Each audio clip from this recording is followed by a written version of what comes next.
It takes quite the mistake to end an empire. But today we are bringing you a domino that collapsed one of the most famous military runs in human history. A tectonic error that would not just doom a regime, but would be a lesson remembered by the rest of history. Do not invade Russia in the winter.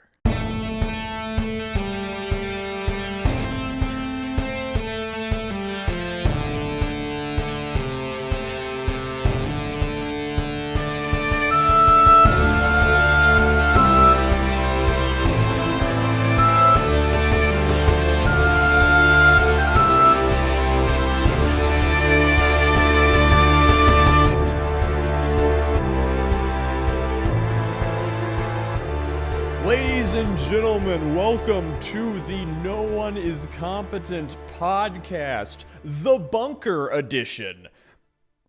Yes, this is a premiere podcast coming to you from a weird bunker. There is concrete floor beneath me and earthworks at my back.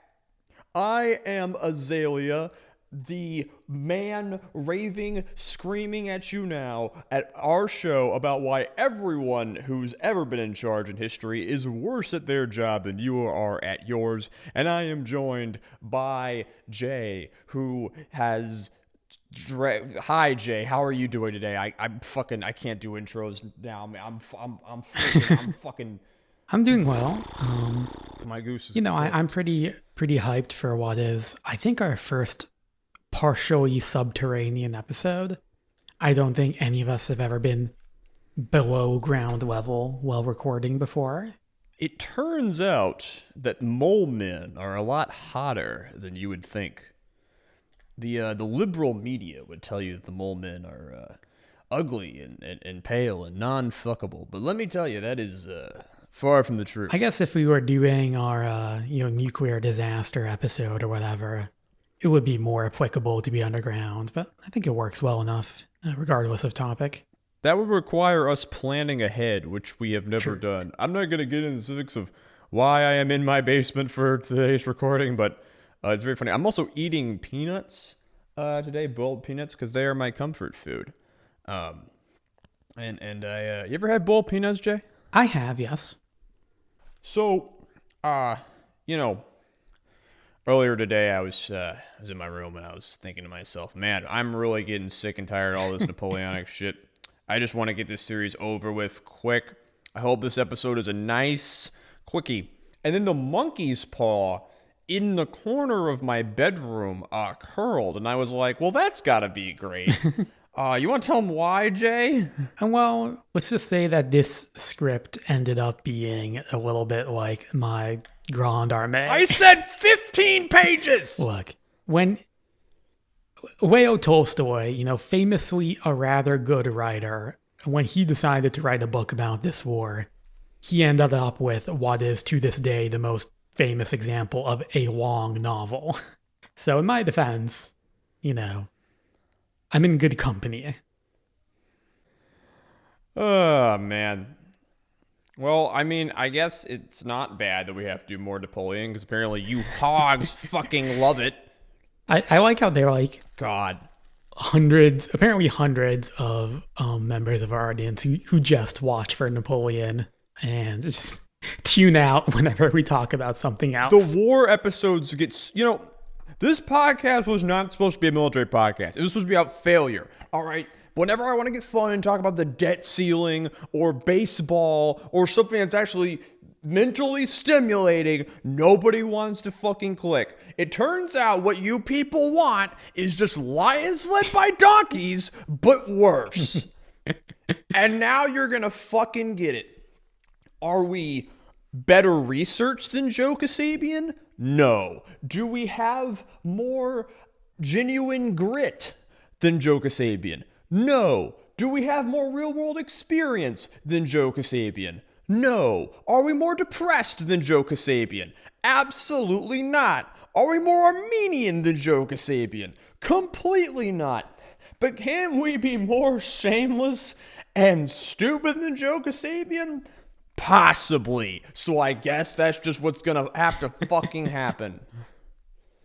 Listen, eventually we'll get to Luigi Cadorna, and then we'll just be literally just lines led by donkeys. And then that's when we're gonna get the cease and desist for copyright infringement. Yeah, pretty much.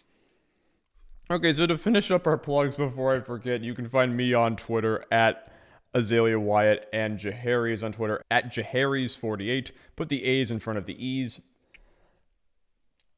You can reach our podcast email at nooneiscompetent at gmail.com if you want to chat, ask questions, or request episodes.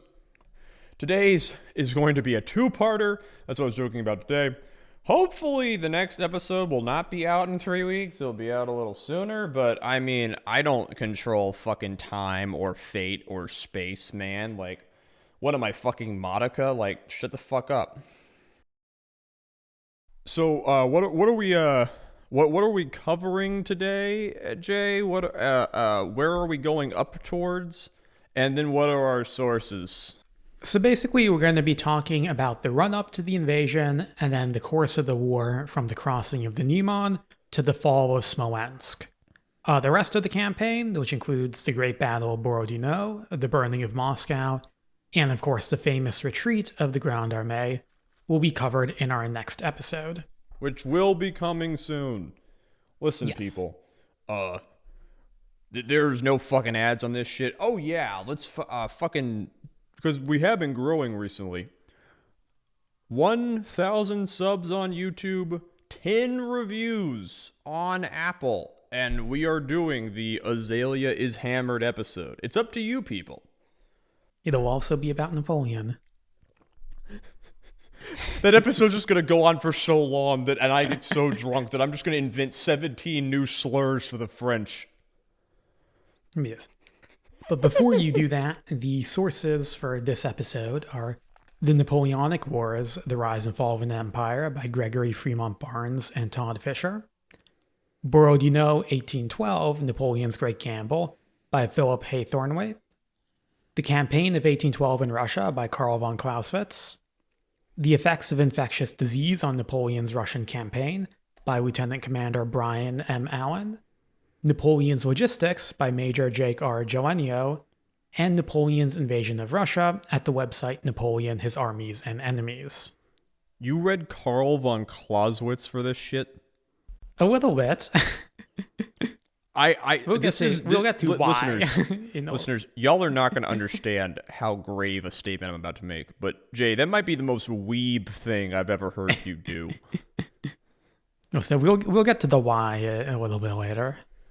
All right. So, last episode, which you should go listen to, was the War of the Fifth Coalition, which was a decisive victory for Napoleon, but unlike previously, it wasn't like a walk in the park, 100-50 shutout game, fucking blowout.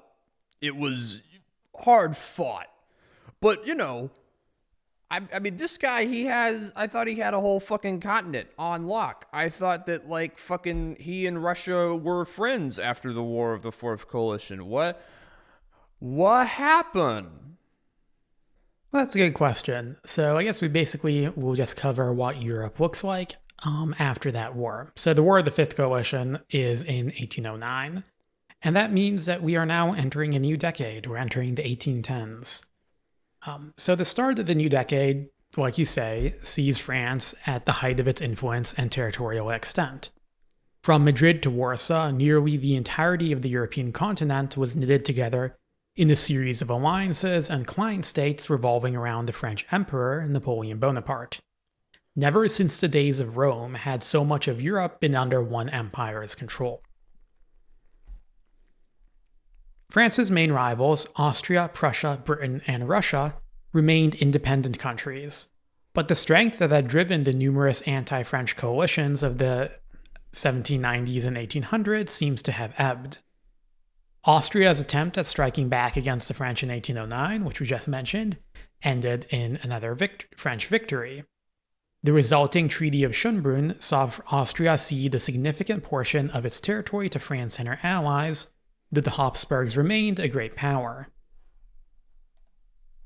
Prussia and Russia, on the other hand, had been compelled to make peace with France 2 years prior in the 1807 Treaty of Tilsit that ended the War of the Fourth Coalition. Prussia suffered the most at Tilsit, losing nearly half of its territory. Russia, in comparison, was treated generously. The end result of all these treaties was that by the end of the decade, Russia, Prussia, and Austria were all ostensibly allied with France. On paper. Yeah. During the negotiations at Schönbrunn in 1809, Napoleon had come close to being assassinated by a young German patriot. This event shook the French emperor, who at that point had no legitimate children. With the strategic situation in Europe now seemingly stabilized, Napoleon thus moved towards one new goal: lacing that shit. Just kidding. Jay wrote securing his legacy in the script. Listen, it's like the one fail of Napoleon. The seed is not strong. Do we even have any bastards at this point? We have one bastard at this point, and there's another that's born in 1810, I believe. All right, okay. So this isn't just like a full Rush Limbaugh situation where they say, oh, he's a great man, and family values. It's like, no fucking kids. Shut up your ass. Napoleon had married his first wife, Josephine de Bernay. I'm not going to pronounce her last name, it doesn't matter. In 1796, a member of the French aristocracy, Josephine's first husband had been killed during the Reign of Terror. Very convenient, that. While Napoleon and Josephine's relationship was quite famously imperfect, the two did love each other. Aren't there like 15,000 jokes about Napoleon calling her an idiot? Yeah. As Empress, Josephine was widely popular amongst the social scene in Paris, the wider French public, and even the military, with soldiers coming to view her as something as a good luck charm for the emperor. Unfortunately for Napoleon, throughout their marriage, Josephine had been unable to conceive any children. Now, that being said, Josephine already had 2 children by her first marriage by the time she wed Napoleon, and Napoleon had fathered at least one illegitimate child by 1810.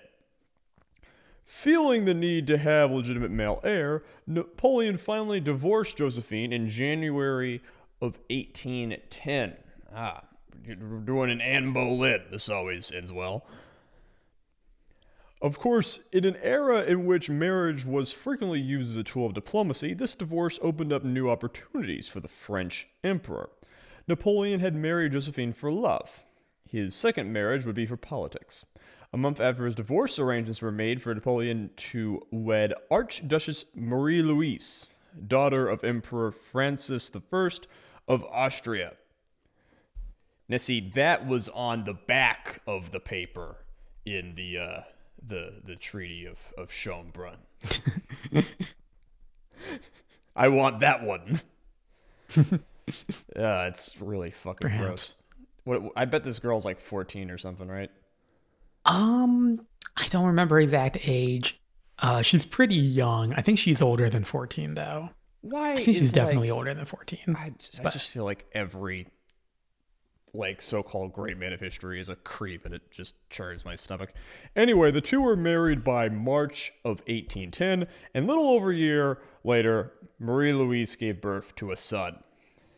Now, for the most part, public approval for Napoleon remained high going into the 1810s. For some, however, this new marriage was a sign of concern. Many saw it as Napoleon straying further from the ideals of the revolution, which, remember, he said he embodied. You know, this guy's taking a Habsburg wife, and that's just following the footsteps of Louis XVI. Not a parallel that people aren't noticing. Napoleon also began to recede partially from the public, becoming more focused on his new wife, and his soldiers saw the look of their good luck charm as a bad omen. I mean, you know, the guy's got a new wife, now a new baby. Come on, let paternal leave be a thing, people. It's the 1810s, for God's sakes. Get with the times. My favorite thing is that when the baby's born, he's pretty much immediately christened the King of Rome, So whenever you read like documents from the era, this like infant is always referred to as the king of Rome rather than his name. Um, pretty fun. Does he have a name? Yeah, it's Napoleon. So of course, whatever ill tidings the new marriage may have brought paled in comparison to the war that continued to fester in the Iberian Peninsula. By this point, the war for Spain and Portugal had truly developed into a sore spot for France.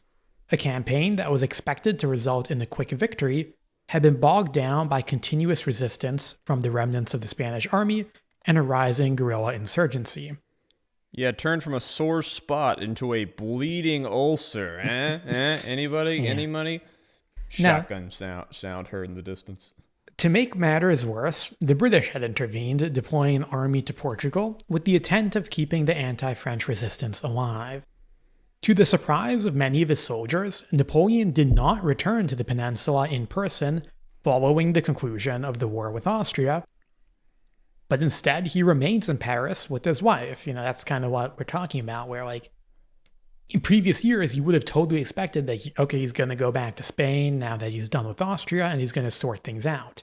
He just doesn't do that. So 2 points. One, so yeah, like Napoleon has not abandoned his role as war master as now that he is the leader of France. Most heads of state do not lead armies in battle, but Napoleon has been doing that. Now he's changing that. Second point, Jay, remind people, you mentioned all these treaties and all these new allies. The British have never declared peace. Yeah. Basically since 1792, more or less. There was like less than a year of peace in like 1802, I want to say. A very brief peace. But everybody called that a mockery at the time, right? Yes, yeah. So while the situation in Spain festered, the outlook on the French Empire's eastern border looked more secure. Napoleon had struck up something of a friendship with his Russian counterpart, Tsar Alexander I, during the negotiations at Tilsit. With the conclusion of that treaty, Russia became an ally of France. Now, Napoleon, for his part, seemed to hold out genuine hopes for this alliance. In his view, France and Russia could both exist as powerful empires, each anchoring one end of the European continent. Unfortunately for him, problems in this new relationship between France and Russia were pretty quick to emerge. I love how the French-Russian alliance for hundreds of years is everyone's all right, that's the thing that's gonna fucking nail down the entire continent, and never really worked. No, not really. One side always lets down the other, or as we'll see, invades the other. Also, I've said it before, but I'll say it again. I need a anime with severe yaoi undertones, heavily fictionalizing the relationship between Napoleon and Alexander the First. I think that shit would rip. Really fucking gay. Yeah. Just Yuri on Ice that shit. I mean, we already got, period artwork of them kissing. It's not even ahistorical. I mean, yeah, but Alexander's Russian. I mean, that's just how they that they kiss their enemies. That's a thing. Put your lips on a homie. What there ain't nothing gay about putting lips on a homie. Okay. Worked for Brezhnev. God bless him. When war against Austria broke out in 1809, Napoleon assumed that Russia would fight on the side of France. Indeed, Russia did do just that. On paper. The Russians had sent an army into Poland to confront an Austrian invasion, but they intentionally moved slowly and conveniently managed to avoid any confrontations with their Austrian opponents. They actually made things worse for some of the local Polish resistance to the Austrian invasion. Yeah, they did. This lackadaisical approach disappointed Napoleon, but in spite of that, Russia was still rewarded with a bit of Austrian territory at the conclusion of the war. Participation trophies and all that. 1809 also saw Napoleon begin to make arrangements for a new wife. His first choice was to marry one of Alexander's sisters, but the Russians played hard to get. Eventually arranged for Princess Catherine Polona, the main prospect, to marry the Duke of Oldenburg, a minor German state.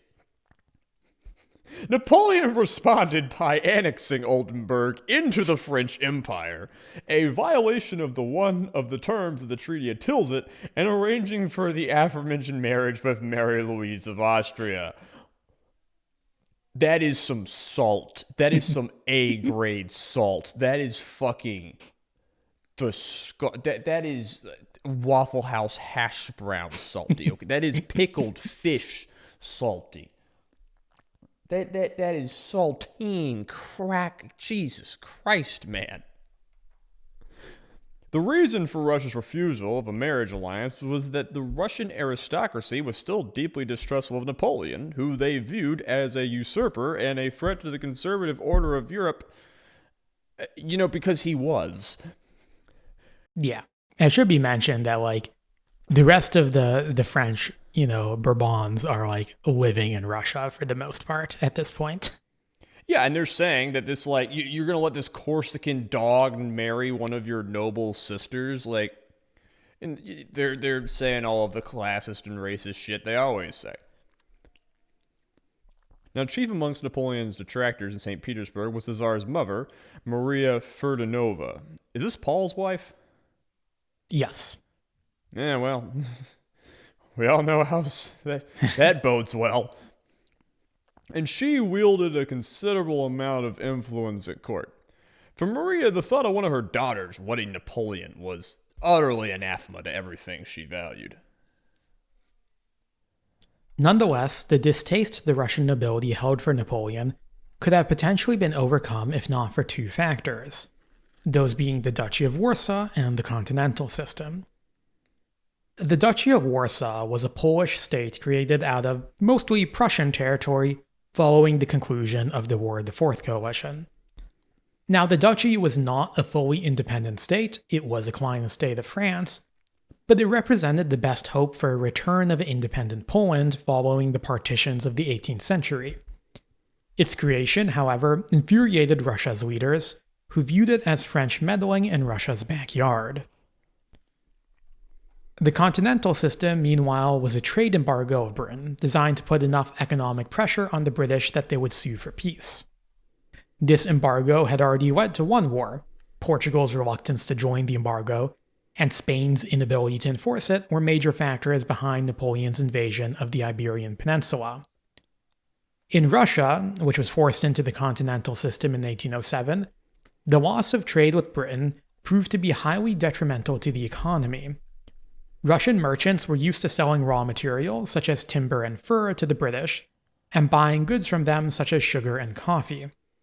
The prices of these imported goods skyrocketed. To make matters worse, the loss in British trade coincided with a general economic downturn in Russia.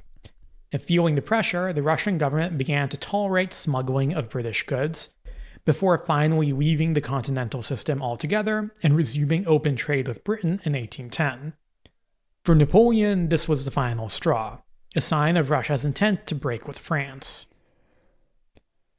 As relations fell apart between France and Russia, mutual suspicion arose. By 1811, both sides were planning for war. I'd also like to say that if you've ever looked into, like, what Putin personally believes in Russian nationalism today, the whole Poland is not a sovereign national state thing. That never went away. Yeah. Yeah. France's military buildup began in 1811. Has their military buildup ever ended? Like, have these people been at peace in the last 30 years? Not really, but relatively speaking. I mean, so realistically, just to go into that for a second, they're I assume they're filling their coffers with these client states and their conquered peoples and indemnities from their treaties. Are they ever gonna run out of people, or might be foreshadowing a bit. Well, okay. Yeah. I mean, France is a big country at this point, but France is the most populous country in Europe. France is a higher population than Russia at this point. So Okay. you got a lot of people. Okay. Yeah, a little bit of spoilers there. Okay, so it's 1811. France is building up their military. As French and Allied troops amassed in the east, Napoleon. Okay, sorry, never question. Has France's military reforms like spread to their allies yet? These client states. A lot of them will have militaries that are set up along the French system, and yes, and are kind of like, you'll have like the Bavarian Corps and the Württemberg Corps and whatever, and they'll kind of Wait, the operate. Bavarian Corps is still alive after what happened last time? Yeah, yeah, they're still around. Bavarians are actually like they'll stick with the French for a while, but yes, they are using pretty similar organizational structures to the French, and some of them which are like just straight up created by France, like the Kingdom of Westphalia, the Duchy of Warsaw, and the Kingdom of Italy. They'll obviously have French modeled armies. So are they allowing their client states to have like proper militaries? Are these like sort of token forces to make things look good while they're kind of kept weak for France? Or are they more like These real are partners? these are I don't know if I'd say that they're quite on the level of partners, but like they're pretty legitimate because Napoleon wants manpower, basically. Okay. So he's not keeping them intentionally weak. No. All right. Sorry for all the diversions. All right. So his plan is simple. The French army is going to cross the river Niemen, which formed the border between the Duchy of Warsaw and Russia, in force and crush the Russians in a decisive battle. After that, he expected that Tsar Alexander would reopen negotiations with France, and he'd be able to get them to agree with rejoining the continental system. Probably would take a fucking Russian princess for his harem or something. It was expected the campaign would at most last a few weeks, maybe a month or two. And this is not dumb. I want, from the perspective of the time, obviously it's very dumb, us looking at it today, but think about the third, fourth, and fifth coalition victories. Yeah. That's exactly what they looked like. This just they're quick describes wars. in a plan what Napoleon had been doing for years. And it should be noted that capturing Moscow was not the primary objective of the invasion, though Napoleon did entertain the possibility of it. If things went according to plan, the Russians would be defeated long before them. Wait, Moscow's not even the capital of... No. St. Petersburg. It's St. Petersburg at this point. But we're getting ahead of ourselves. Now, to carry out this plan, Napoleon would amass a vast army by calling upon the forces of his empire and of his allies. In total, the Grand Armée would swell to the size of 440,000 men. So that's, I don't really remember, that's way bigger than the Fifth Coalition. Yeah, Fifth Coalition, you were talking about like upper end, I think like around like 180,000. So yes, it's much bigger. So we've over doubled from, and then the reason they can get 440,000 men is that only 40% of these guys are French. The rest of this polyglot force is made up of Poles, Germans, Italians, Belgians, Swiss, Dutchmen, and various other national contingencies. These are those client states we were talking about, and they're substantive militaries. Russia and Prussia both committed around 30,000 soldiers to the campaign. This would be the largest force assembled for a single military campaign in the European history, and perhaps even world history prior to the First World War. And I like the joke that we've been through 5 wars of the coalition where I have criticized every single time that the coalition never did the simple thing of just gathering up their military and then going to France. And now it's Napoleon who's like, yeah, we're going to gather up everybody and go somewhere. Yes. And I should also say, numbers are kind of all over the place for this, for the Grande Armée. It's difficult to estimate because, like, historians can look at it like, these are all the corps and divisions, but like, how full strength is each one? And when you're talking about such a force so big, those calculations can throw the signs off. So you'll see estimates between 400,000 on the low end and 600,000 on the high end. It also kind of depends on how much you're counting like reserve forces that are going to hang back. This is not counting like fucking hangers on and like, the chefs and shit. Yeah. Camp followers. The whores. Yeah. There are always whores, people. They get written out of the books, but they are always there. So keep in mind, 440,000 is on the lower end of estimates. Now, the main body of this army will be divided into 3 groups. I have to resist calling these army group North, Center, and South. But yes, that is where they will be located relative to each other. So the North, which is meant to form the main thrust of the French attack, was disproportionately large. This is around 217,000 men under the direct command of the Emperor. The leadership of the other 2 groups, which are each around 80,000 men strong, was a family affair. The center column was led by the Viceroy of Italy, Eugene de Beauharnais, and this is Napoleon's stepson by his first wife, Josephine. And the southern column is led by the King of Westphalia, Napoleon's younger brother, Jerome Bonaparte. Now, Eugene doesn't have a lot of military experience, but he had done pretty well in the War of the Fifth Coalition, during which he commanded the Army of Italy alongside Marshal MacDonald. He would prove to be a dependable commander throughout the invasion of Russia. Jerome, in comparison, has basically no military experience, but he was keen to prove himself as an equal to his older brother. His actions during the coming war would have the opposite effect. I mean, we've talked. Where are the marshals? We've talked about the marshals like 87,000 times. Like, where's Bernadotte or Massena? I've been paying attention. I know like at least 5 of these guys' names. Like, surely there can be a guy in the passenger seat of the car who can take the wheel if needed. Like, surely Napoleon took somebody to the side and said, "Listen, I'm going to give my little brother the rake, but whenever he says something, just give the troops a little wink behind him." Yeah. Come on. I mean, so Bernadotte is in Sweden. Massena is in Spain. There are a lot of other marshals that are going to be involved with this. Murat, Ney, Davout. Those will be the 3 who are really big in the Russian invasion.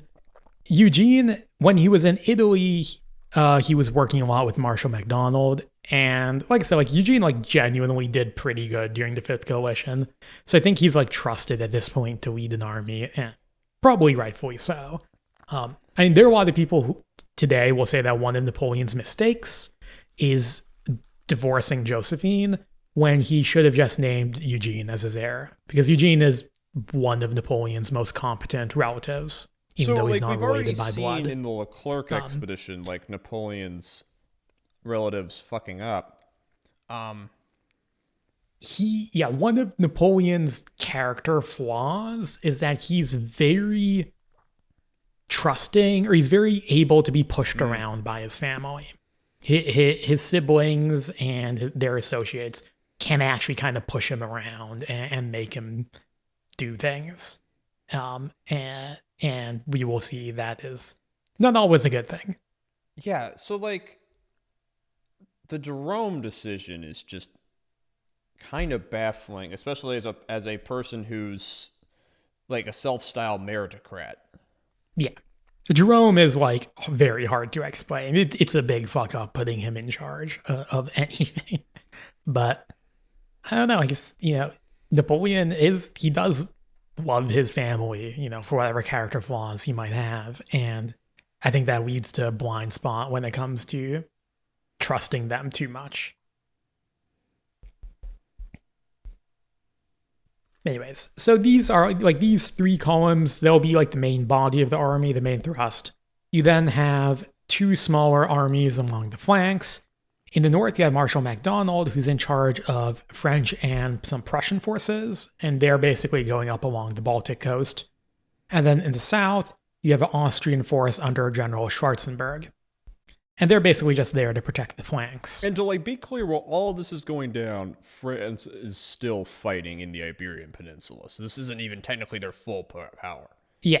And they have around 250,000 men in the Iberian Peninsula while this is going on. So right now, depending on your estimates, Napoleon could have 750,000 troops under his command. Yes, and actually, when you combine like all the allies and like, home front and garrisons or whatever, a lot of people will say that, yeah, the French Empire at this point can call on 1 million men. Shit. How could they ever lose? Now, naturally, such a large force requires very extensive supplies. Throughout most of Napoleon's campaigns, the French army relied primarily on extracting resources from the territories it was operating in, basically either purchasing or plundering goods from the locals. That being said, the French did still have a system of supply trains and depots, which in large part relied on civilian contractors. For the Russian campaign, Napoleon went through great lengths to increase the size of his supply system.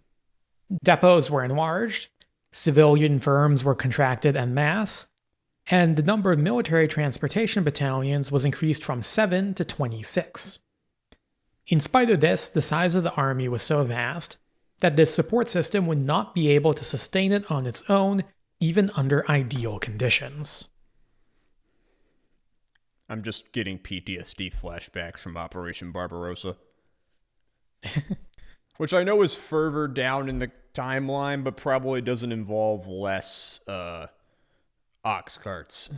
Yeah, true. And maybe this isn't the best time to ask this question, but I'm going to ask it now. How much of a problem is like language barriers and keeping all of these armies like together gonna be?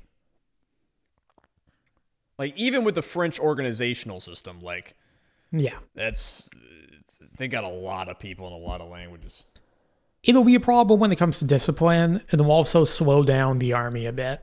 Probably does help that a lot of officers, even from other countries, spoke French. It was kind of a common thing. I mean, even before Napoleon, French was just a common language for the upper class to learn. But it will cause some problems.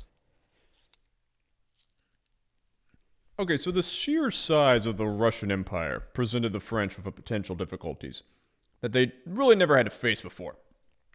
As such, the campaign did have its detractors in France. The Navy Minister, Admiral de Grey, stated, "Napoleon will not return from this war, or if he does return, it will be without his army." Of course, no one listened to this guy because he was the Navy Minister of France. Armand de Caulaincourt, the French ambassador to Russia, strongly advised Napoleon against the campaign as well.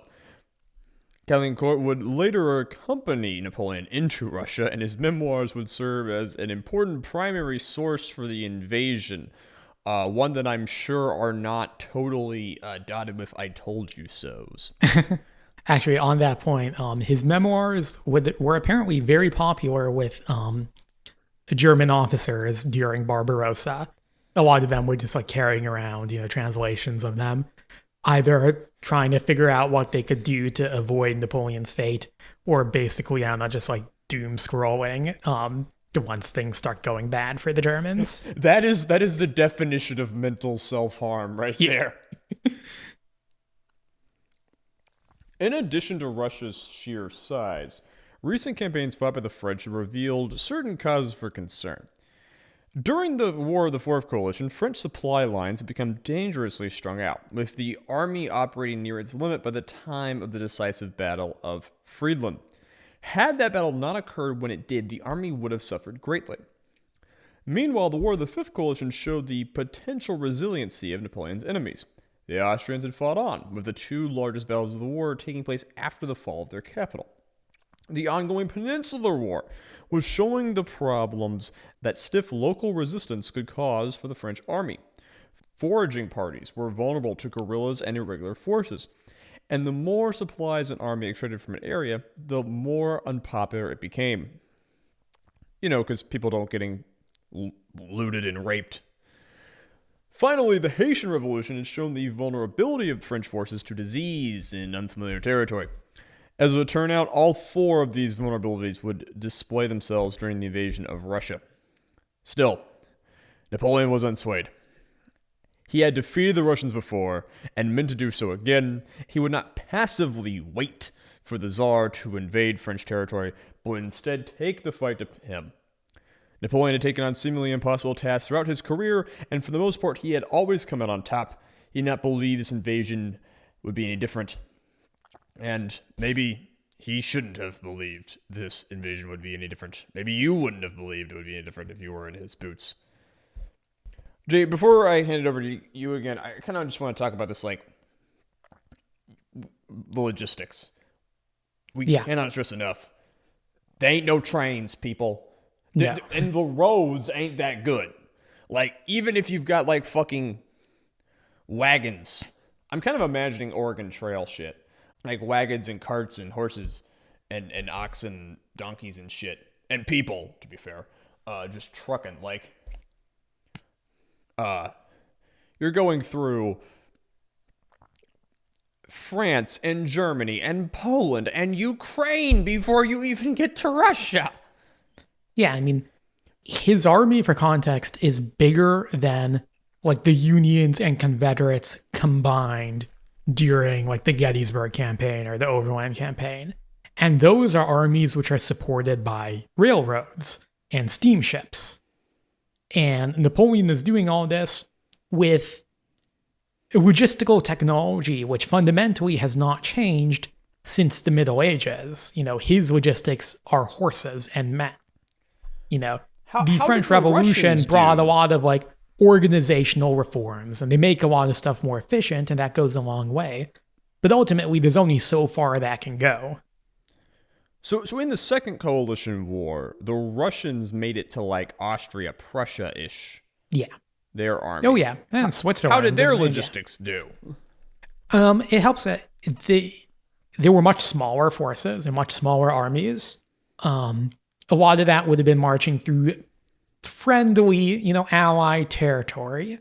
And a lot of it, like, people would say that, you know, the whole idea of, like, foraging or contributions, as it was called, like, that system kind of worked in Western and Central Europe, where you had very rich farmland, and you had a lot of resources which could be extracted from the local peasantry. But we will see in Russia that's, like, less the case. Well, the weird irony is that, yes, Napoleon is about to march his army through some of the most fertile soils in the world, but it's a highly underdeveloped place where there's probably not a lot of shit to plunder. And we're probably going to get into that more. Jay, all right, so we talk about the French side. What are the Ruskies doing? Yeah, so the Russians had initially considered striking first against Napoleon by launching an invasion of the Duchy of Warsaw. Actually, that's just a little point that I'd like to reiterate. A lot of the people act as if, like, Napoleon invades Russia completely out of the blue. That's not the case. You know, like, the Russians were thinking of invading French territory. And by that, I really mean Poland, you know, beforehand. Can I just say how stupid both of these sides are? Like, their casus belli is ew. Like, their casus belli is, I don't like your face. Yeah. Their casus belli is, you didn't palm me a condom and shove me at your cousin. Or let me sell fur to the British, I guess. So yeah, anyways, like we said, the French will build up their forces in Poland really quick, and that means that the idea of Russia invading first is thrown out the window because it would not work. And Russia will be forced into a defensive outlook. Yeah, because, like, the French can mobilize their forces way faster than the Russians can at this point, right? Very much so. Russian diplomats did at least alleviate the situation somewhat by securing 2 key agreements in 1812. A peace treaty was signed with the Ottoman Empire, ending a war that had been going on since 1806. Meanwhile, an agreement was reached with the new Crown Prince of Sweden, Charles John Bernadotte. Previously known as Jean-Baptiste Bernadotte, Bernadotte is one of Napoleon's original 18 marshals, hence why you mentioned him earlier. But that's before a series of circumstances leads to him being named as the heir to the childless King Charles XIII of Sweden. Upon departing French service, Bernadotte informed Napoleon that he would now be acting in the best interests of Sweden, not France. Thus, while many expected him to remain a close ally of Napoleon, in 1812 he made an agreement with the Tsar to remain neutral in the coming conflict in exchange for future Russian support for a Swedish conquest of Norway, which at that point in time is controlled by Denmark, who's an ally of France. See, this is like the sub-arc in the yaoi anime between Napoleon and Alexander that happens like episodes like, say, 7 through 9 that like, that like most people don't know about, but everyone who has seen the show is like, yo, that was the run. Like, the fucking Bernadotte, like, arc, that was fucking peak. Bernadotte is also married to Napoleon's ex as well, from before he met Josephine. God. So yeah, fun stuff. So yeah, these agreements with Turkey and Sweden do mean that Russia at least is fully able to concentrate on France without having to worry about those two countries. Now, Russian forces near the Polish border were divided into two major field armies. The larger of the two was the aptly named First Army, some 126,000 men under the command of General Barclay de Tolly. It's a very Russian name there. Very much. Now, to the south of that was the Second Army, 47,000 men under Prince Peter Bagration. Further south, in what is today Ukraine, was the Third Army, 45,000 men under the command of General Alexander Tormasov. Now, this force is too distant to play a major role during the opening weeks of the coming campaign, so you don't really have to worry about them too much. But in total, the Russian army has around 218,000 men in the area, which means that they're effectively outnumbered over 2 to 1. Now, the overall leader of the French military was obvious. Yeah, it's going to be big man Napoleon, but in Russia, the situation is a bit more complicated. In theory, Barclay had command over Bagration, given that he commanded a larger army and was also the Minister of War.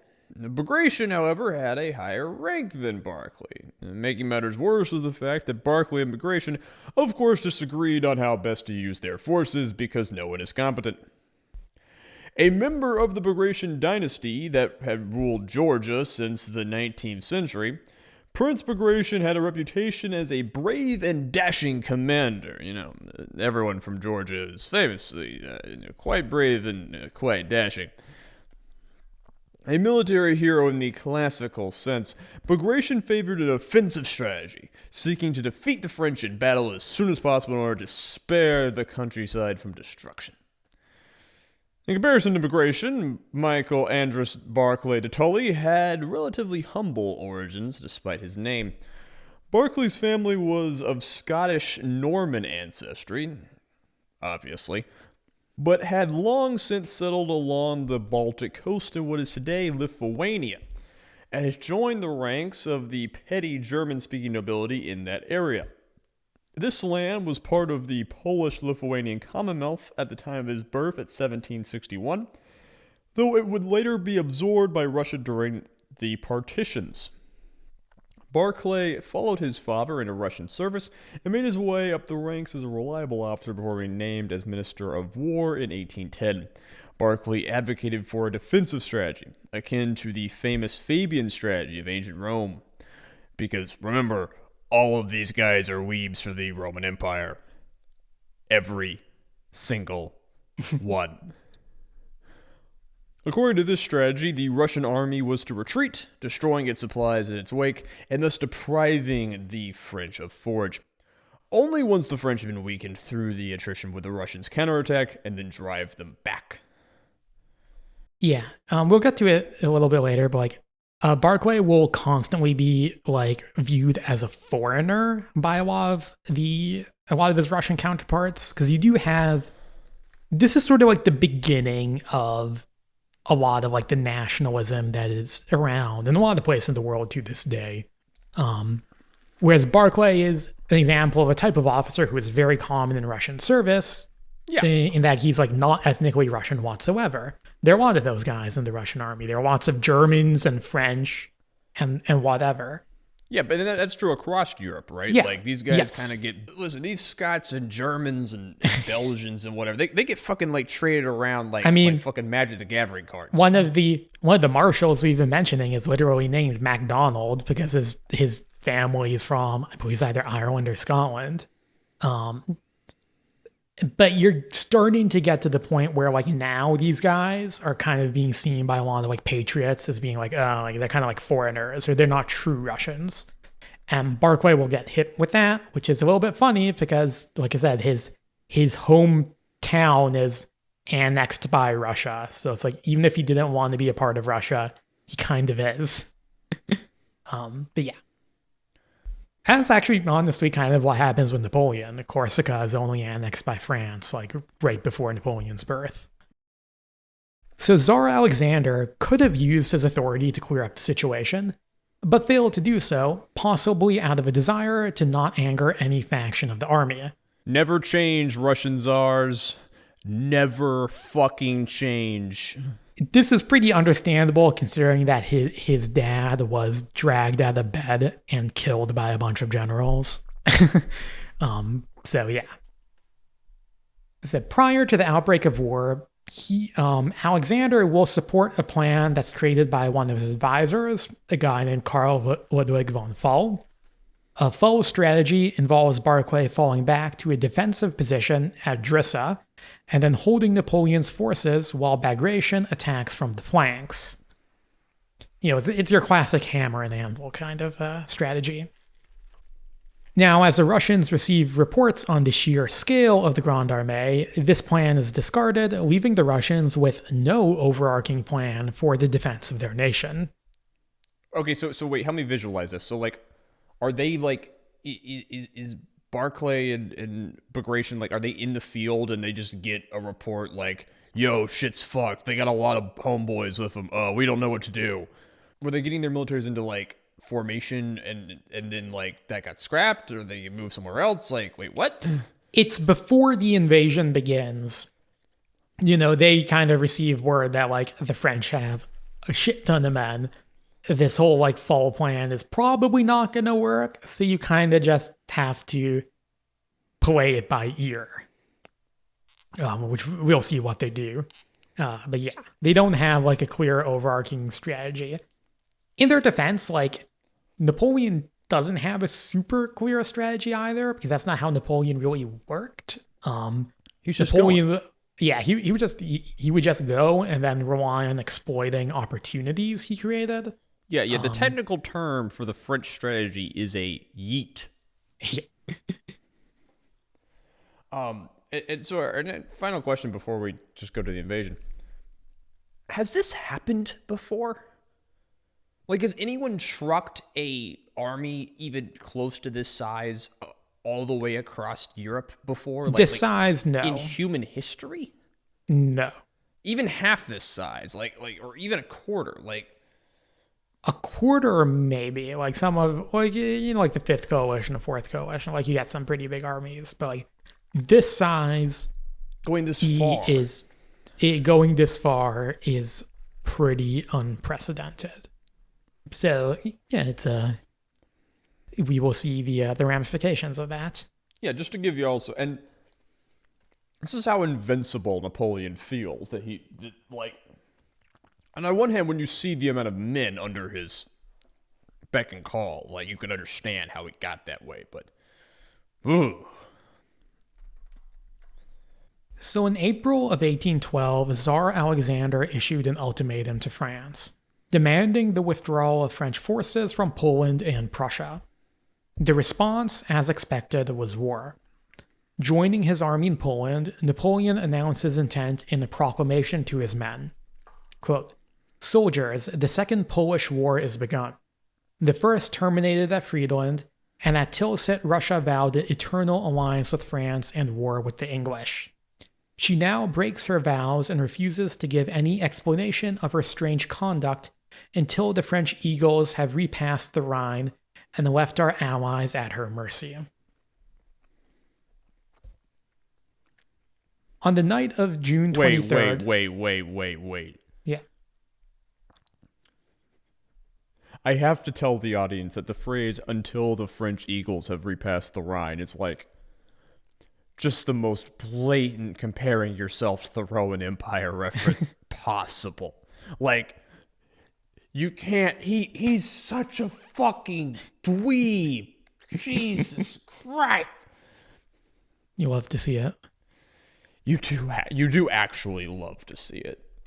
I can't wait for this fucking nerd to get a swirly. So on the night of June 23rd, the French lay down a series of pontoon bridges across the River Nieman. The following day, they begin their advance. The invasion of Russia had begun. Napoleon's army was so vast that it took days for the French columns to cross the river. At the vanguard of the army was the cavalry, led by Napoleon's brother-in-law, the King of Naples and Marshal of the Empire, Joachim Murat. An experienced but temperamental officer, Murat set a blistering pace in his pursuit of the Russians. Is this one of those guys who try to duel? Yeah. Murat is always trying to deal. Boy, ready to scrap. Murat, Napoleon's just putting this guy at the front line like, please die. Please just fucking die. We're really getting ahead of ourselves, but like people talk about like in the midst of the winter in Russia, he'll be leading cavalry charges and you'll still have like a perfectly tailored coat and a hat with a feather and his shirt buttons are open and whatever. Like he is very very dandy, I suppose. He is a classical cavalryman. He is an anime character. Now, Napoleon's desire had been to face the Russians in battle near the Polish border. Ironically, the sheer size of the Grande Armée now worked against the French. Even the fiery Prince Bagration realized that retreat was his only option and began to withdraw his forces to the east. Barclay de Tolly acted likewise, beginning a withdrawal back to the fortified city of Drissa. As they withdrew, the Russians implemented a program of scorched earth, destroying everything that they could not take with them in order to deprive the French of forage. Napoleon's advance initially went well, though he was dismayed that both Russian armies were in full withdrawal. On June the 28th, the French occupied Lithuanian capital of Vilnius, which had been abandoned by the Russians. Here their advance was slowed by a massive thunderstorm, which turned the roads into a quagmire. If anyone's paid attention to the current war in Ukraine, you will know that mud in this part of the world is a big deal. Napoleon himself would make Vilnius his temporary headquarters while sending his army forwards. Now, as aforementioned, both Russian armies were in full retreat. There were a few small skirmishes between Russian and French forces, but the decisive battle so desired by Napoleon remained elusive. Barclay's First Army reached Drissa on July 10th. Prior to the war, this fortified city was meant to serve as an anvil to Bagration's hammer in von Fohl's plan. Any attempt at resuming said plan was discarded when Barclay discovered that the fortifications in Drissa were in a state of near total disrepair. I assume this has to do with like local graft and like laziness and... Probably, yeah. Yeah, okay. Doesn't really matter. While Barclay had no intention of making a stand at Drissa, he did halt the retreat temporarily to allow his forces to rest. Bagration was retreating in a northeastern direction and would hopefully soon be able to link up with his forces with that of Barclay's. By now, two factions had emerged within the Russian leadership. The first centered around Barclay, advocating for continued withdrawal along Russian line supplies. In their view, the French army was still too potent to be taken on directly. The second, centered around Bagration, thought that once the two main Russian armies linked up, they should make a stand and fight the French. This divide became vitriolic. with much of the nobility back in St. Petersburg accusing Barclay of being an unpatriotic foreigner. To the chagrin of both sides, the Tsar, who had joined the First Army in the field, refused to support either faction or designate an overall supreme commander of Russian forces because why would he? Remember, just because the French are going to lose doesn't mean the Russians are going to win. Finally, Alexander's generals were able to convince him to leave the front and return to Moscow in order to raise new forces. While this did not clarify the overall situation, it at least did get that moron out of there and let the generals do what they needed to do. So while the Russian command structure was a bit of a mess, to say the least, Russia still has many factors going in its favor, chief among which was the sheer size of Russian territory. The famous Prussian military theorist Karl von Clausewitz, who served as a staff officer in the Russian army during the duration of this campaign, summarized the situation as such. The Russian realm is so large that we may play at hide and seek in it with the enemy's army. And this fact must be the groundwork in its defense against a superior enemy. A retreat into the interior draws an enemy after it, but leaves so much territory behind him that he cannot occupy it. There is scarcely a difficulty, then, for the retreating army to retrace its march towards the frontier and to reach it in step with the then weakened force of the enemy. For those not aware, Clausewitz would go on to be basically the defining scholar on Napoleonic tactics. Not in terms that he's the best guy who ever did it, but in terms of being the most famous guy who did it in the mid-late 1800s. The most famous guy who wrote about it. Yeah, he wrote a book literally called On War, and that basically everyone reads until... In every officers academy reads until Czechs watch now. Yeah, and this will be a big part of the experience he's drawing from is this war. Basically, there are a lot of Prussian officers who really don't like Napoleon. Yeah, because they're sore losers. And they'll go and join the Russians when it looks like the Russians are going to be fighting the French because the Prussians are not fighting the French at this point in time. So there are a lot of Prussians hanging out in Russia at this time. So the French army, on the other hand, is faced with several disadvantages while marching through this vast territory. Now, from the start, the discipline of French forces was relatively poor. The bulk of Napoleon's army were now very green conscripts, many of them from foreign nations who had very little to no military experience. Only a portion of his men were the veterans of previous campaigns, soldiers experienced in marching long distances under difficult conditions. The fresh soldiers, hungry and expecting a quick victory, went through rations at a rapid pace and slowed the advance of the army. In previous wars, the Grande Armée had become famous for its operational speed. Now it was turning into a lumbering mass of men. Now, are these greenhorns, are they just because, they just needed that many people, or is it because they, ran out of the old people? What's going on here? A lot of the old veterans have retired or were killed or wounded because, a lot of people died. In 2 decades. Wagram and Asper and Essling and Friedland and Eylau, all these battles take a big toll. And those campaigns just take a big toll of people just dying because of disease and infection. A lot of German farmland being fertilized with French corpses. So, even in the War of the Fifth Coalition, a lot of people say that the French army in that war, even though they do win, is not as good as the French army in Austerlitz or whatever. A regular turnover is normal in the military. You expect that and you plan for it. That's what they call institutional memory, whatever. You have the old guys teaching the young guys. But the rate at which it's happening is right now, for France, probably a little bit too high. And that really takes a toll on the quality of the army. And then you have all these, Germans, Poles, Italians, Dutchmen, whatever, who don't have much experience at all for a lot of them. And I should say, these soldiers would probably be perfectly fine in a normal campaign, and a lot of them do fight well here. But they're faced with a very, as we'll see, what becomes a very abnormal situation, where if these guys were fighting in a normal war, it would be okay.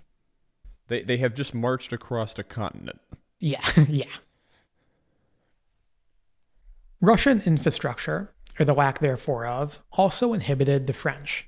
The axles of French wagons were repeatedly broken by the poor conditions of Russian roads, causing frequent delays in the supply train. More significant than the roads, however, was the weather.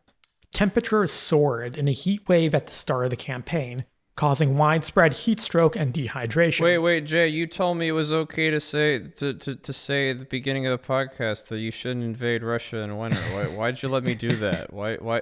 Because I totally asked your permission and was like, that's good, right? To make people who listen to the first 20 seconds angry, and then they'll go in YouTube comments and be like, you're an idiot.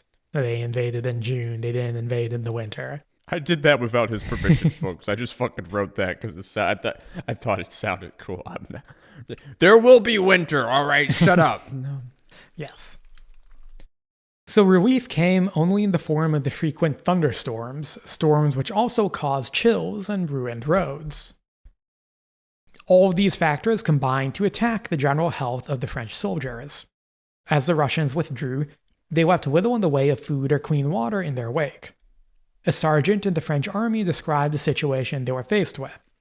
Quote, "Many soldiers went into the woods in search of roots and plants, but these were often harmful and caused illness and madness. The most serious shortage was water. We had to fetch water we needed from a large pool which had brownish color and teemed with thousands of tiny worms. This produced more illness." To make matters worse for the French, lice, endemic to the region, spread and multiplied at a rapid pace, thriving in the hair and clothing of the great mass of men. Another French soldier described this malady. Burgon went to sleep on a reed mat in the village of Durabogny and was soon awakened by the activities of the lice. Finding himself literally covered with them, he stripped off his shirt and trousers and threw them into the fire. They exploded like the fire of 2 ranks of infantry. He could not get rid of them for 2 months. All of his companions swarmed with lice. Many were bitten and developed spotted fever. I do not want to know what spotted fever is. Do not tell me. If you tell me, I will hurt you. Well, you will have to. It's the next paragraph, isn't it? Yeah, it is. God damn it. Guys, we're recording this podcast so late. Like, I didn't have a chance to read this script because I was doing family shit and I was drunk. And all right, but like, listen, if you knew my family, you would be drinking too.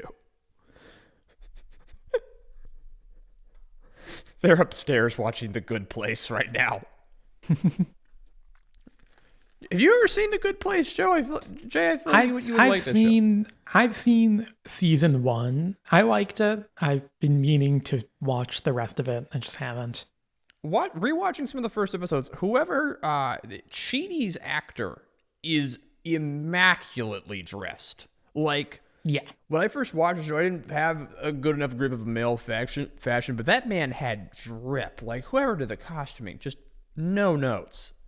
Absolute DILF energy. All right, so spotted fever. That's typhus, a deadly bacterial infection spread by lice and other insects. Typhus would be the predominant killer of French soldiers during the campaign, followed by dysentery and diphtheria. So, like, Russians aren't even going to be number 3. They're going to be number 4. Yeah. What is diphtheria? It's a respiratory illness. It's kind of like the flu. Is it just another name for tuberculosis, or? I believe it's not tuberculosis. I think it's more like sudden than tuberculosis. From what I understand, diphtheria can be treated in general isn't fatal unless you're like really, really tired after having marched, 100 miles, and then it can kill you. I mean, this is an era where people are routinely dying from like gunshot wounds to the upper arm, like Yeah. a lot of things are fatal now. You stub your toe the wrong way. The severity of these outbreaks is already starting to make itself clear by the start of July. Already, men and horses were dying by the thousands. What's killing the horses? Bad water, heat stroke, dehydration, just like exhaustion. Marshal Murat, even though he's a cavalryman, he's setting a very fast pace to the point where he's actually like killing off a lot of the horses just because, they're just working them too hard. Yeah, they'll lose a lot of horses during this war. Not a good war for horse lovers.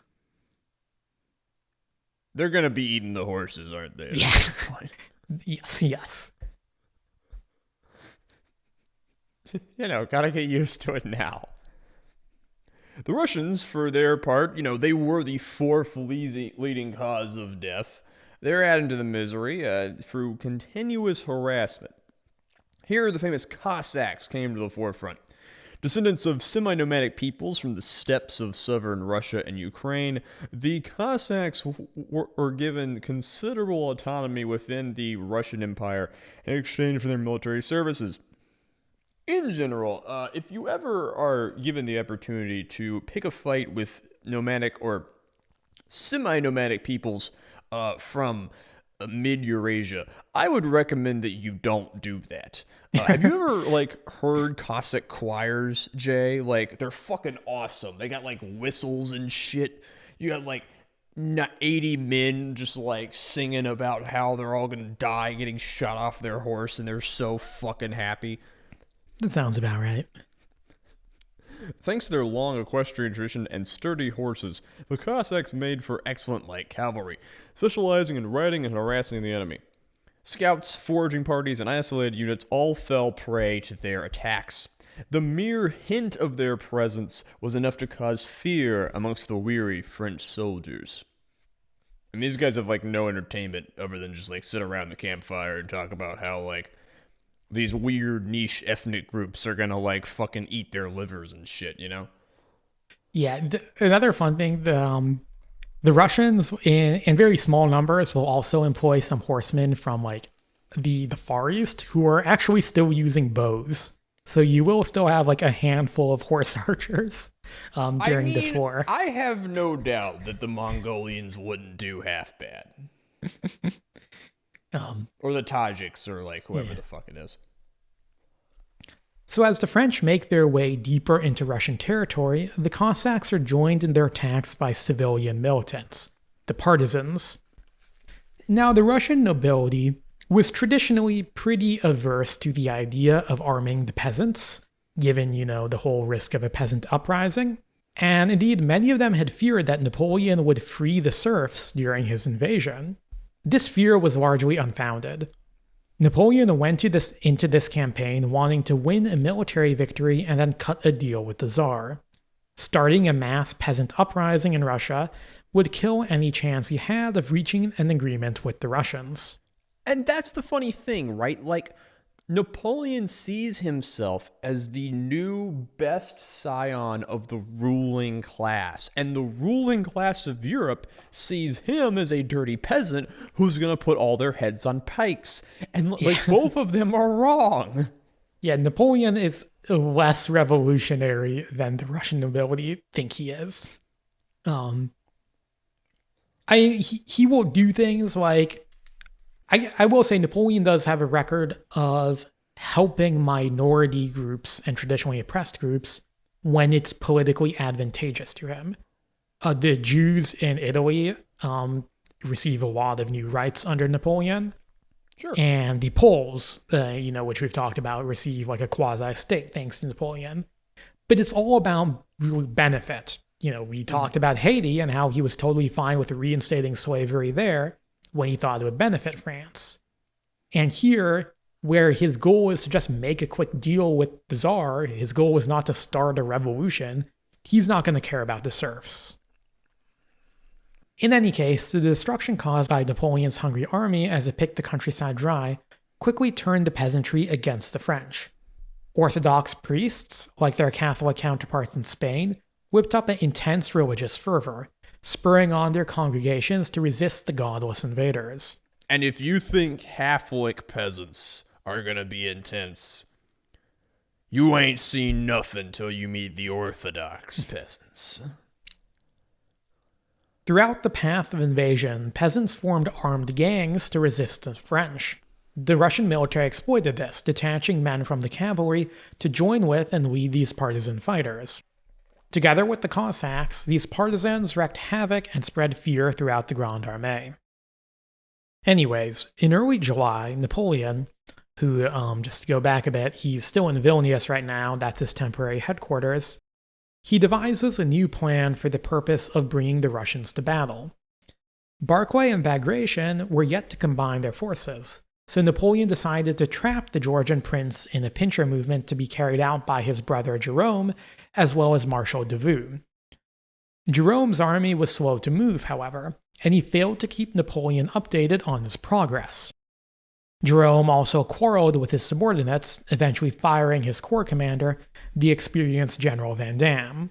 So, the guy who was supposed to do what you were talking about earlier and actually keep the army in check.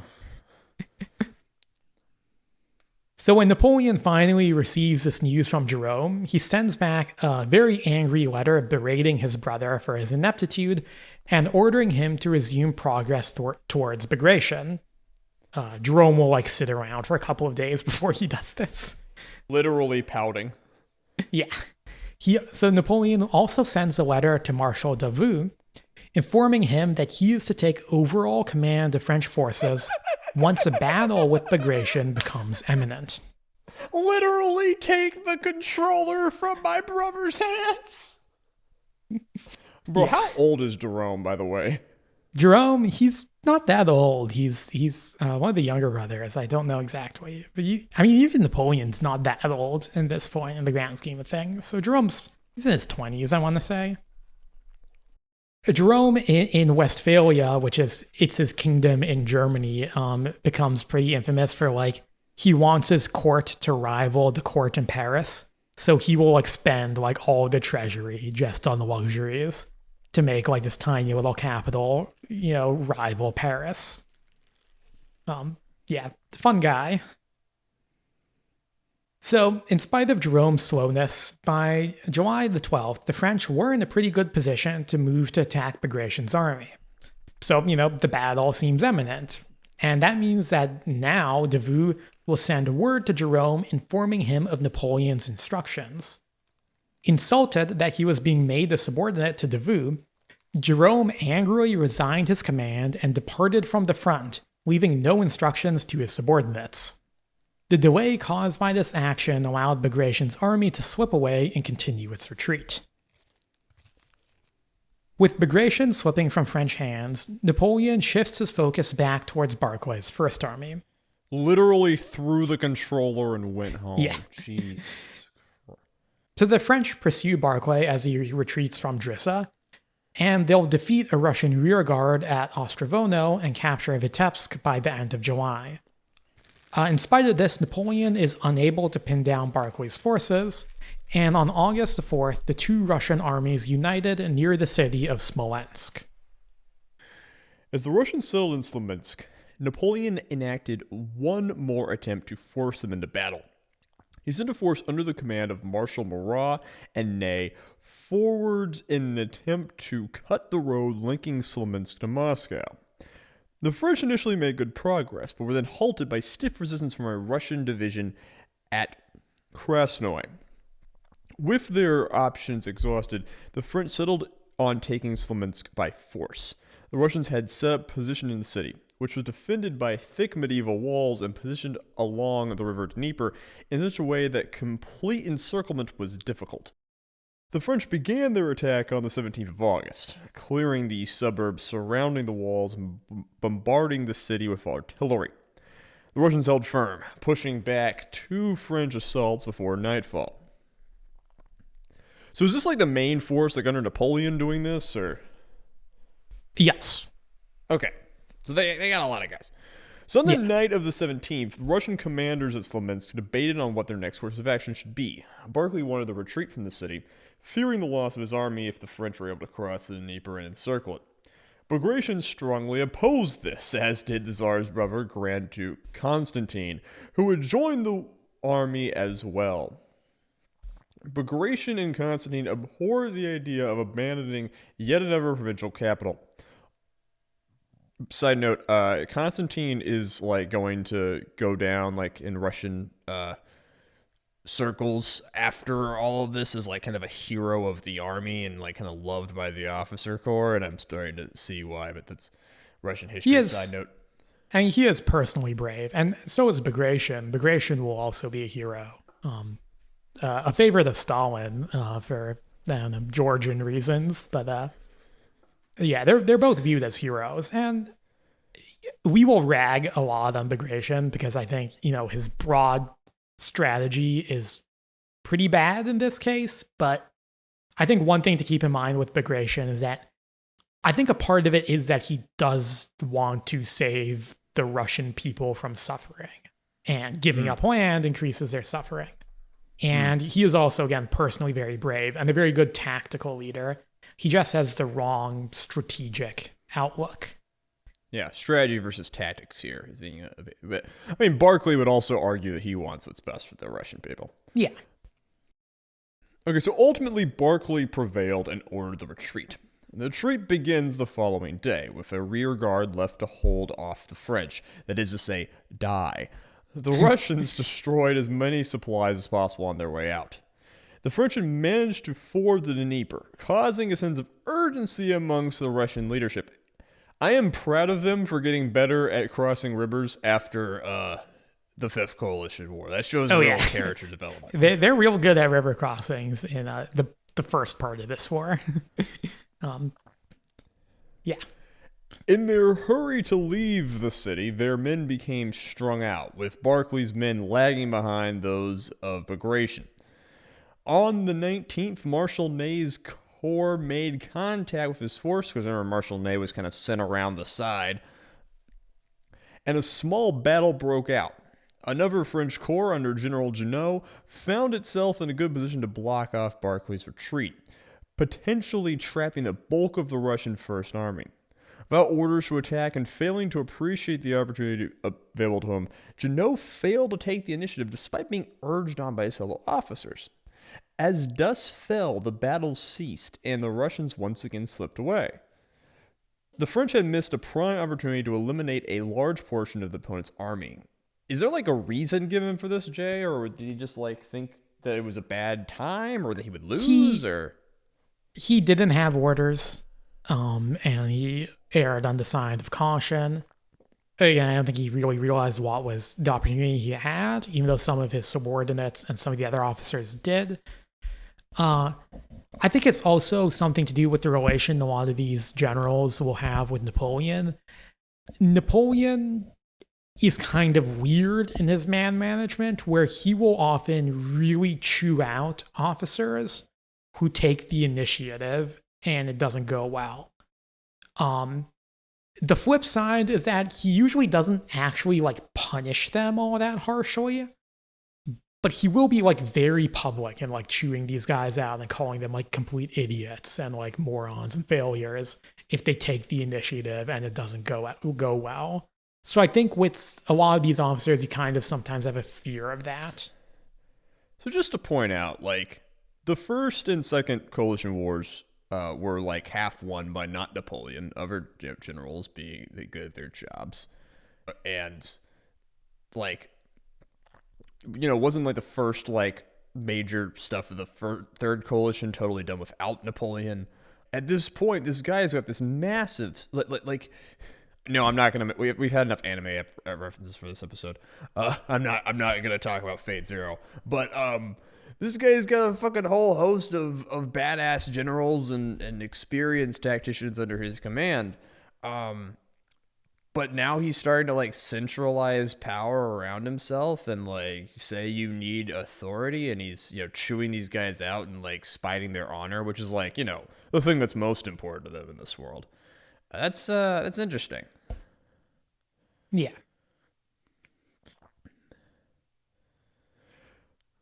So Smolensk had been a quick but tough fight, with both sides suffering around 10,000 casualties. It is difficult to estimate the overall rate of attrition of the French army at this point, but it is estimated that even prior to the battle, the French had lost over a third of their force. Jesus, wait. So that's over 100,000 men are already dead. Yes. God, this is mostly due to disease and exhaustion.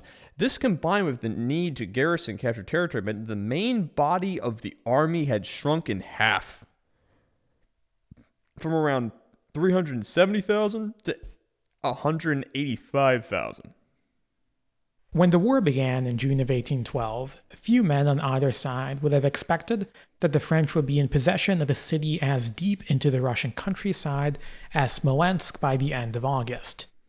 Napoleon, for his part, had expected that the decisive war-ending battle, the new Austerlitz, Friedland, or Wagram, would have taken place well before the French ever made it that far east.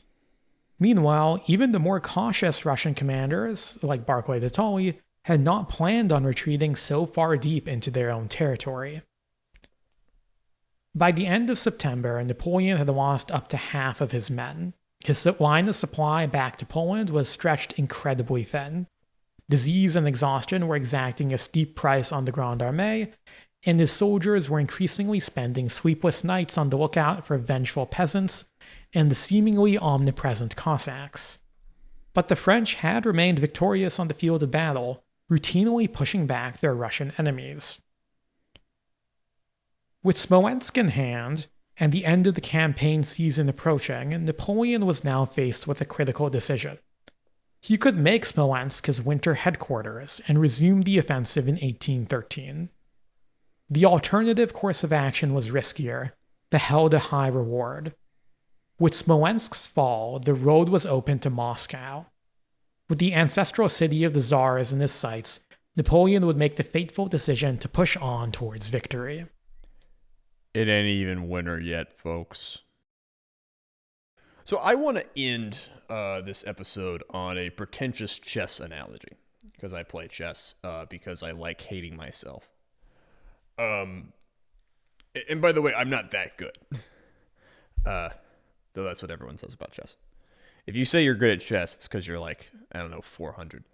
So you don't really need to know how to play chess in order to understand this metaphor. So early on at chess, the lower ranks, people capture pieces as soon as they have the opportunity to do so. This is because capturing your opponent's pieces feels good and gives you dopamine. You'll see this all over the, bottom 50%. I'm around in the 50th, maybe 55th, 60th percentile of chess players. I'm starting to the point where people are capable of what's called holding the tension, not taking their opponents at first.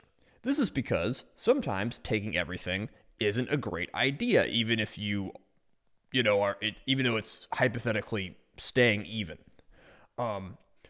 Chess revolves around these things called pawn breaks. Okay, everyone knows what pawns are. You advance them forward, they stare at each other, they capture diagonally. Pawns get in the way of your pieces. Okay, and sometimes it's actually nice if they're like out of the way, so you can sort of fire at the enemy. Jay, you following me here? Yeah. So oftentimes what you'll do is you'll advance the pawn forward and you say, okay, this is what's happening in your head.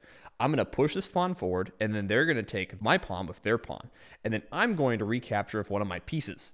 And that means my pieces will be in the attack, and I'll start a big attack. And at first, when you're playing, you push your pawn forward, they take you, you take back, and you start a big attack. And then you play someone who has been playing for more than 2 months, and they don't take you. They don't go through with what you assumed they were going to do. And then you're just stuck there with your dick in your hand. And sometimes things go badly because you were just thinking about the best case scenario. You weren't thinking about the worst case scenario. And that's what separates, in many ways, a chess beginner from a chess intermediate or master. And this applies to all games and all wars. And this war where Napoleon assumed what was going to happen and was wrong. his enemy did not give him everything he wanted. And now he's going to try and force it. Like a child, frustrated. That's more or less all I got, Jay. You got any, like, commentary? You know, we could probably, we got a whole other episode of this shit. Yeah, I think I'll probably save most of my, I guess, analysis, if you want to call it that, for the second part of the final part of our look at the war in Russia. But yeah, I think that with this war, you can really see a lot of Napoleon at his worst, where he's kind of combative, nepotistic, is kind of very fine with just grinding, thousands and thousands of lives of his own men, as long as enough men are left when for the decisive battle. We'll get more into this later, I guess in our next episode, where like he's mentally and physically not all that well during this, during the invasion. But I do think it's kind of telling that like what will eventually be arguably, I think, the one major disaster, the biggest disaster in his entire career, is one that really shows a lot of his worst qualities as a leader and hides, his better qualities. In conclusion, all of the people complaining on YouTube about me saying the winter comment, remember, you will never produce anything of significance. You will never feel the intimate warmth of another human who truly loves you. And you need Jesus. Next episode's coming soon, guys. Jay, you ready to sign out? Yes. All right. Let's the music's done by the legendary Sam Bryce. Sam, play us out. Fuck, 1 hour and 40 minutes, you fucking bastard. Look, we have the gravity of 150 minutes is strong, and all our podcasts will orbit around that length.